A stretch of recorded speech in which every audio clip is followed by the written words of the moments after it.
Allez, bonjour à tous, j'espère que vous allez bien. Aujourd'hui, on va faire une analyse du marché, on verra BTC et on va surtout préparer notre semaine de trading parce qu'on est dimanche. Comme chaque dimanche, on se retrouve pour voir les différents scénarios, les zones que je surveille pour me positionner, que ce soit sur BTC, bien entendu Ether, les altcoins. J'ai noté quelques cryptos que vous m'avez demandé d'analyser. On verra également en fin de vidéo. Alors avant que je commence sur le BTC et sur le marché, je tiens à vous rappeler, vous pouvez profiter de l'offre en cours sur le programme Crypto Investor, 100 € offerts dès maintenant, à savoir que dès le 16 décembre, le prix du programme augmentera parce que je continue d'ajouter des cours et de mettre à jour ce programme-là. C'est un programme qui permet à n'importe qui de développer une stratégie d'investissement à partir de 3 piliers: l'analyse fondamentale, l'analyse de la tokenomics et l'analyse technique. Donc 3 piliers qui va te permettre de savoir dans quoi rentrer, dans quelle crypto rentrer et quand rentrer. On a également une partie construire sur portefeuille, une partie mindset, une partie gestion financière. J'analyse également des cryptos en direct avec mon système de notation. C'est un programme vraiment complet avec un accompagnement qui permet à n'importe qui d'investir de manière professionnelle et de réussir ce bull market. Tu peux profiter de 100 € offerts en cliquant sur le premier lien en description. Alors, je commence par le BTC. On a déjà une clôture weekly qui nous montre quand même une petite indécision de marché, parce qu'on a eu une impulsion haussière qui a été rejetée par les vendeurs, une impulsion baissière qui a été rejetée par les acheteurs. Maintenant, une indécision dans une dynamique haussière, on a plus de chances d'avoir un prolongement, parce que la dynamique reste haussière, on n'a pas de signaux de retournement. Vous voyez, si on avait eu une clôture bearish sous les 89 500 $, je vous aurais dit, ok, on a un premier ravalement, ça nous montre qu'on a potentiellement un top local pour les prochaines semaines, ce qui n'est pas le cas actuellement. Donc pour moi ici, la dynamique reste haussière, et là on a un gros niveau de polarité, c'est la zone des 98 000, 99 000 $. C'est un gros niveau de support, c'était notre précédent haut de range, on voit qu'il a fait office de résistance, on est passé en dessous, résistance, on est repassé au-dessus, office de support. Donc c'est un niveau selon moi où tant qu'on est au-dessus, on cherche des achats et on aura un biais directionnel qui nous dit ok, vaut mieux privilégier les achats. Quand vous tradez, c'est important d'avoir un biais directionnel. Un biais directionnel, c'est ok, est-ce que je vais plutôt avoir un biais bullish? Est-ce que je vais plutôt avoir un biais neutre? Est-ce que je vais plutôt avoir un biais bearish? L'erreur, c'est souvent de vouloir un peu tout trader, de trader plusieurs patterns, plusieurs configurations, et à la fois chercher des longues, à la fois chercher des shorts. Pour moi, c'est mieux de se concentrer sur une direction de marché et de se dire ok, là actuellement j'ai un biais bullish, je cherche que des achats sur le BTC.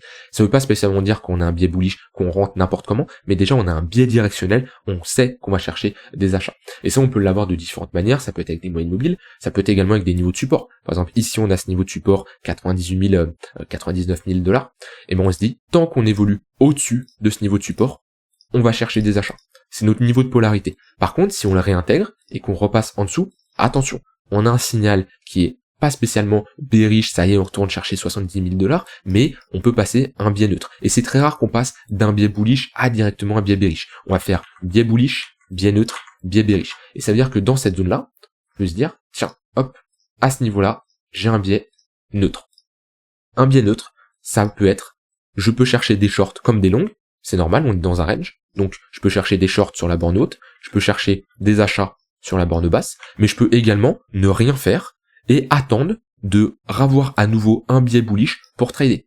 C'est-à-dire que vous vous dites très bien, moi je ne trade absolument pas les ranges, pardon. Donc souvent quand on a un biais neutre, c'est qu'on est dans un range, on n'a pas un signal qui est clair et on n'a pas un vrai flux haussier, on est bloqué entre deux bancs. Donc si on repasse sur un biais neutre, vous pouvez tout simplement vous dire, très bien, je ne cherche pas à trader, j'attends qu'on a à nouveau un biais bullish pour me positionner. Et le fait d'avoir un biais, ça peut être très intéressant pour ceux qui n'arrivent pas vraiment à trader efficacement, ils sont un peu dans le flou, ils hésitent des fois à short, à long. À partir du moment où vous mettez une règle qui est soit je cherche que des achats, soit je cherche que des shorts, ou je ne fais rien parce que j'ai un biais neutre et j'ai pas de configuration, et ben ça vous permet d'éviter de prendre des shorts alors qu'on est dans une tendance haussière ou inversement. Ça on peut avoir des niveaux de polarité, des niveaux de support ou de résistance, ça peut être également des moyennes mobiles, ça peut être un point pivot, par exemple un point pivot, vous dites très bien, hop, je vais prendre par exemple juste point pivot daily, point pivot weekly, vous dites très bien, on est au-dessus du point pivot principal, hop, je vais même masquer S1, R1, voilà, on est au-dessus du point pivot principal, et ben je cherche des achats. On passe en dessous, je cherche des ventes. Vous voyez, dans ce genre de configuration, hop, tant qu'on se situe au-dessus, et ben sur toute la semaine, je vais chercher des achats, parce que le biais il est bullish. Tant qu'on est au-dessus, je cherche des achats. Tant qu'on est au-dessus, je cherche des achats, etc., etc. On est en dessous, eh ben je vais plutôt avoir un biais bearish. On consolide pile poil dessus, je vais plutôt avoir un biais neutre. Et vous voyez, il y a plusieurs manières comme ça. Comme je dis, ça peut être des moyennes mobiles, ça peut être des points pivots, ça peut être des niveaux de support et de résistance, mais le fait de faire ce travail-là vous permet tout simplement d'avoir une direction de marché, ce qui est plus clair et beaucoup plus simple pour trader efficacement. Donc là actuellement le BTC pour moi, ouais, on a un biais bullish, on cherche des achats, on a des moyennes mobiles qui sont orientés à la hausse. Vous voyez, le 1 heure fait toujours office de support. Par contre, il faut pas se réinstaller en dessous des 98 000 dollars. Là, on a eu une prise de liquidité, une très bonne réaction acheteuse, un move de bull market, clairement on peut le dire. Si on repasse sous ce niveau-là, pour moi, il faudra surveiller la zone des 91 000 dollars qui sera notre extrémité basse. Parce que dans un range, on se positionne jamais sur les extrémités. Si on a une semaine qui est plutôt haussière, on a bien sûr le plus haut de notre précédente semaine, qui est notre haut qu'on a fait jeudi. Donc là, c'est tout simplement une zone de liquidité. Quand on va chercher comme ça des zones de liquidité, le plus important, c'est d'observer comment le marché y réagit. Parce que au-dessus de ce genre de niveau de liquidité, comme ça soit au-dessus ici ou en dessous ce niveau-là, on a des stop-loss, des ordres, tout simplement, ici, des stop-loss de short, des stop-loss de short, et un short qui a un stop-loss ici, c'est un buy market. Je peux le noter ici, c'est un buy market. Un buy market, ça veut dire que automatiquement, quand sa position va se déclencher, il va racheter sa position. Ça va être un buy market, un achat agressif qui va se faire exécuter. Et c'est pour ça, des fois, on a des short squeeze, parce que si on a énormément de buy market qui s'exécutent, ça fait une grosse pression acheteuse et on peut aller très vite. Ce qu'il faut regarder, c'est la réaction lorsqu'on a déclenché des stop loss, que ça soit ici, que ça soit à un autre endroit, que ça soit même là, la réaction est très importante. Parce que il y a toujours une contrepartie en trading.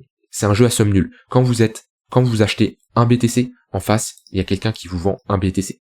Quand vous vendez un BTC, automatiquement en face, vous avez un acheteur. C'est-à-dire que là, pour vous exécuter votre stop loss, vous avez automatiquement en face une contrepartie. Et tant qu'on n'a pas cette contrepartie, eh ben le prix va monter. Et c'est pour ça qu'on a des short squeeze, c'est qu'on n'a pas de contrepartie, donc le prix monte, jusqu'à trouver un vendeur. Tant qu'il ne trouve pas un vendeur, le prix monte.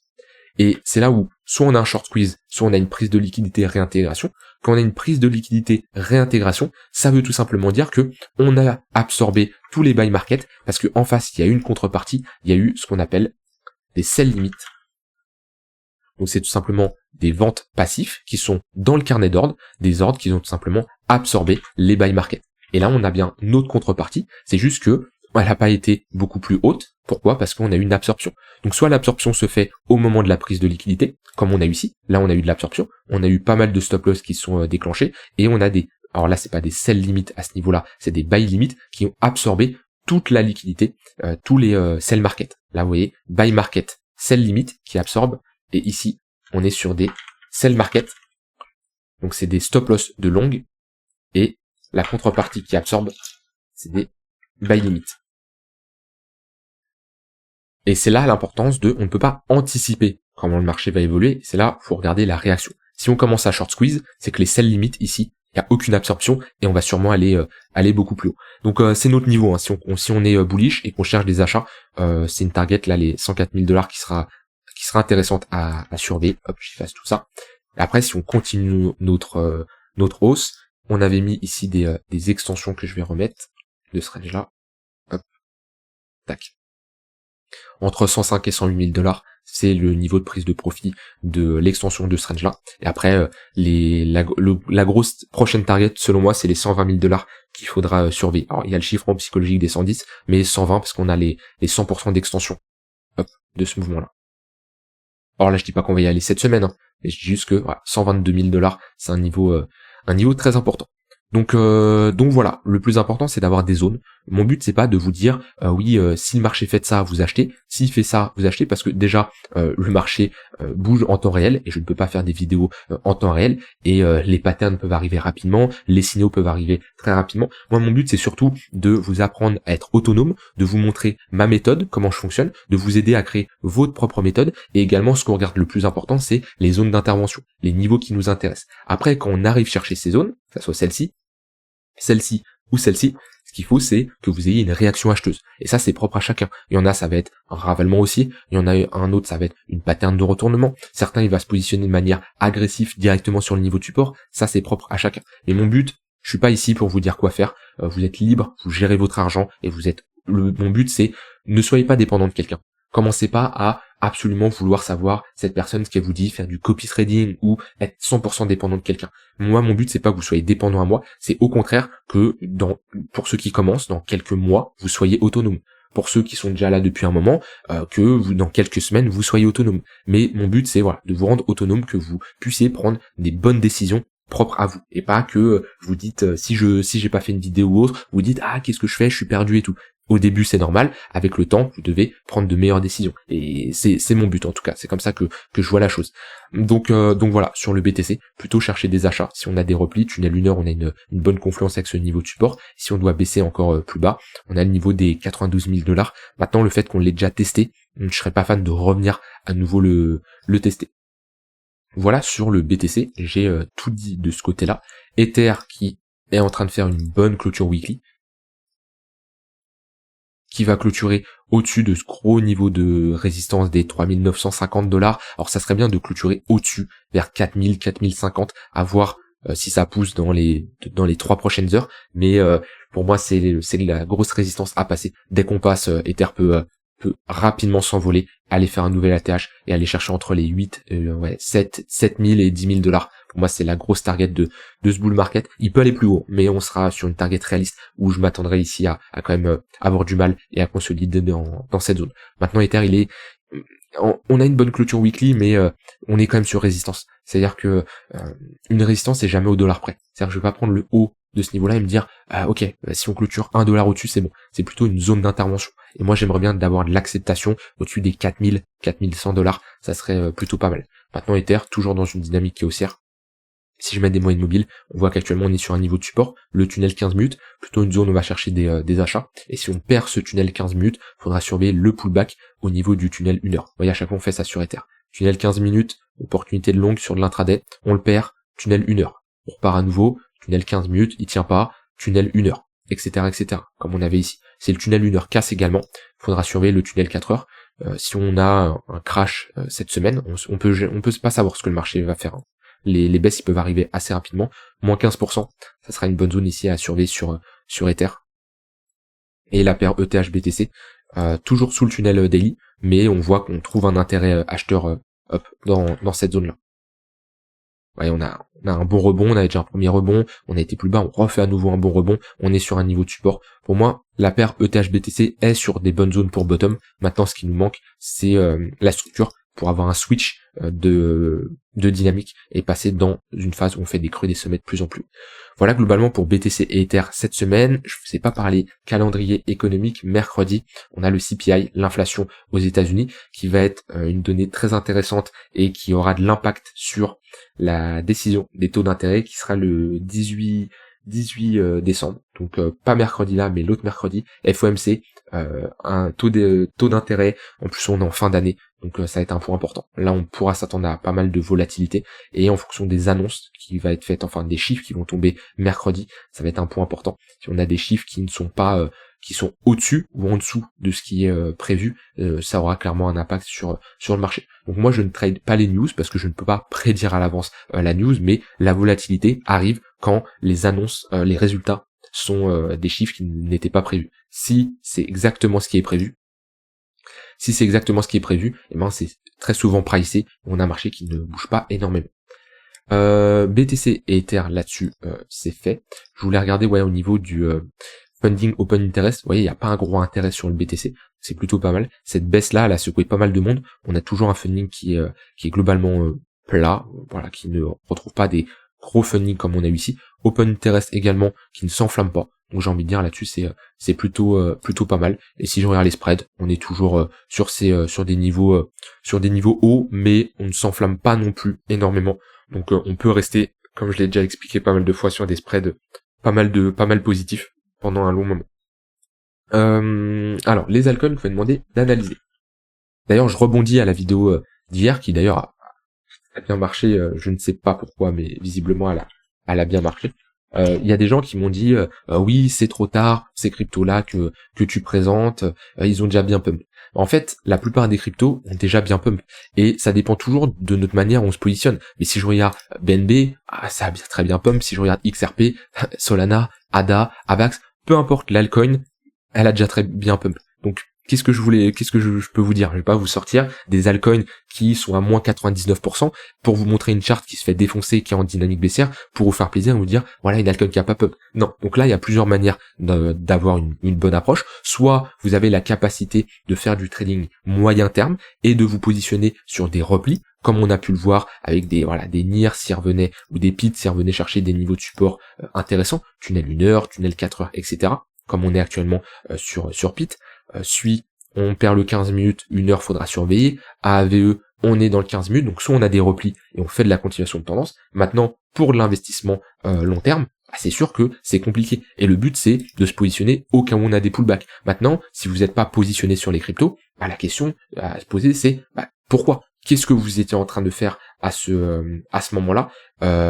Pourquoi vous n'êtes pas là? Soit vous n'étiez pas devant les charts parce que c'est les cryptos, c'est un scam, vous avez acheté en 2021, vous avez vendu au bottom, vous revenez ici, c'est pas la bonne approche, vous allez perdre de l'argent et arrêter l'investissement, les cryptos, le trading, c'est pas fait pour vous.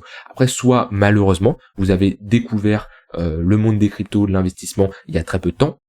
On est tous arrivés par là, faut bien commencer, et c'est là où c'est compliqué, parce qu'on arrive sur des niveaux hauts, mais d'un autre côté, si vous avez 0% d'exposition, c'est également compliqué parce que vous voulez rentrer sur les marchés. Donc voilà, c'est une position qui n'est pas facile, et le plus important, c'est tracer vos zones d'intervention, et qu'on a des pullbacks, c'est le moment de s'y intéresser. Maintenant, ceux qui regardent mes vidéos depuis des mois, si vous n'êtes pas positionné, d'accord, alors que je parle de bull market depuis un moment, on fait une analyse tout le temps des altcoins, AVE j'en ai parlé, Chainlink j'en ai parlé, il y a énormément de cryptos que j'ai parlé comme quoi ils étaient en train de bottom. Si vous n'êtes pas positionné, j'ai envie de dire, c'est un peu de votre faute. Faut pas remettre la responsabilité sur les autres. Si vous avez, si ça fait 2 ans que vous êtes sur la crypto et vous ne profitez pas de ce bull market, c'est de votre faute, malheureusement. Ça peut être très triste à dire, je préfère être sec dans ce que je dis parce que c'est comme ça peut-être ça peut vous permettre de mieux vous bouger, de vous réveiller. Mais si actuellement on est en bull market, il y en a qui me parlent, oui c'est quand qu'on est en bull market, oui c'est quand qu'on a une altcoin season, on a une altcoin season et on est en bull market. Si vous ne profitez pas de la hausse actuelle, soit vous n'êtes pas sur les bonnes cryptos, soit vous n'avez pas engagé le cash qu'il fallait, et ça faut voir pourquoi. Est-ce que vous avez peur? Voilà, ça faut comprendre pourquoi. Mais maintenant, si vous n'êtes pas dans le marché, c'est compliqué de rentrer maintenant selon moi. Je vais pas acheter du BTC ici, je vais pas acheter de l'Ether à ce niveau-là, je vais pas acheter du BNB, du Solana à ce niveau-là. C'est beaucoup trop tard. Je commence par Theta. Donc Theta USDT. Alors, on est sur une charte globalement en range. On est sur la dernière grosse résistance. Si on commence à break ce niveau-là, alors déjà, on est sorti quand même de cette phase d'accumulation. On voit qu'on est dans un gros range et un petit range. Maintenant, on est sur résistance. Par contre, si on commence à sortir de cette phase de résistance, on break quand même un gros niveau, les $3. Et dans ce cas-là, hop, Fibo, hop, tac, Fibo, zone de rechargement de short. Les $10, c'est une bonne target. Et les 0,382, c'est également une bonne target. Donc c'est le gros dernier niveau à passer. Après pour moi on relance une très bonne tendance haussière et ça sera les prochaines targets à surveiller. Maintenant Theta, faut que je regarde d'un point de vue market cap si on n'a pas eu Theta. Market cap. Non, on a tout le market cap, toute la supply qui est en circulation, très bien. Parce que c'est important de comparer le prix avec le market cap. Dans certains cas, par exemple là, au niveau du prix, on est à peu près x5 de l'ATH. Il y a certaines cryptos, ils sont à x5 de l'ATH sur le prix, mais sur le market cap vont être qu'à x2, ou qui sont déjà en ATH. C'est tout à fait possible. Par exemple, je pense du coup à GRT parce que je l'ai regardé juste avant. GRT, si on regarde d'un point de vue prix, 32 centimes, ATH, globalement, 2 $, même je crois que la mèche c'est 3 $, donc on va dire qu'on est à un x10. Si je regarde le market cap, ici, on est à 3 milliards, ici on est à 5 milliards, donc on est à 1 x2. C'est là où, parce qu'il y a eu des blocages de jetons et on a une hausse du market cap. Donc ça c'est quelque chose d'important à regarder. Maintenant sur Theta, si on passe cette zone de résistance, on a les 0,382 et ensuite les 0,118 qui sont des targets réalistes. Si on décide d'aller plus haut, On peut mettre bien sûr des extensions, 25$ au niveau des 118 et les 30$ au niveau des 100% d'extension. On m'a demandé AI. AI, la charte est pas mal. Pattern de retournement, ça c'est vraiment propre. Structure en W, on a pullback en plus la ligne de coup. Vous voyez ici, un cas d'école ça. Pareil, quand vous avez comme ça une charte qui est jeune, attendez toujours qu'un bottom se pose. Ici, c'est pas une bonne zone pour se positionner. Ici non plus. Là non plus. Là, on n'a pas notre pattern, c'est dommage. Vous voyez, on a une tentative de break ici, mais c'est là l'importance d'attendre les clôtures. Parce que là, au final, on a une prise de liquidité, réintégration, ravalement baissier. Ça, c'est une pattern qui est extrêmement bearish. Donc on patiente, on attend d'avoir un autre pattern de retournement. Allez ici. Hop, même c'est un triple bottom. On break, bougie impulsif, pullback sur la ligne de coup. Ça, c'est un cas d'école qui est juste parfait pour se positionner. Et là, dans ce genre de cas d'école, entrez sur le pullback de la ligne de coup. Alors soit vous rentrez de manière agressive, c'est-à-dire vous mettez un ordre au niveau de la ligne de coup, soit vous rentrez au moment de la clôture, ça vous fait un ordre d'entrée beaucoup plus haut, soit vous attendez le pullback sur la ligne de coup. Stop loss si on a une clôture weekly sous le plus bas, et ensuite vous pouvez aller targeter du 2 pour 1, 3 pour 1. En général, une target intéressante, c'est les 0,118 de Fibo. À ce niveau-là.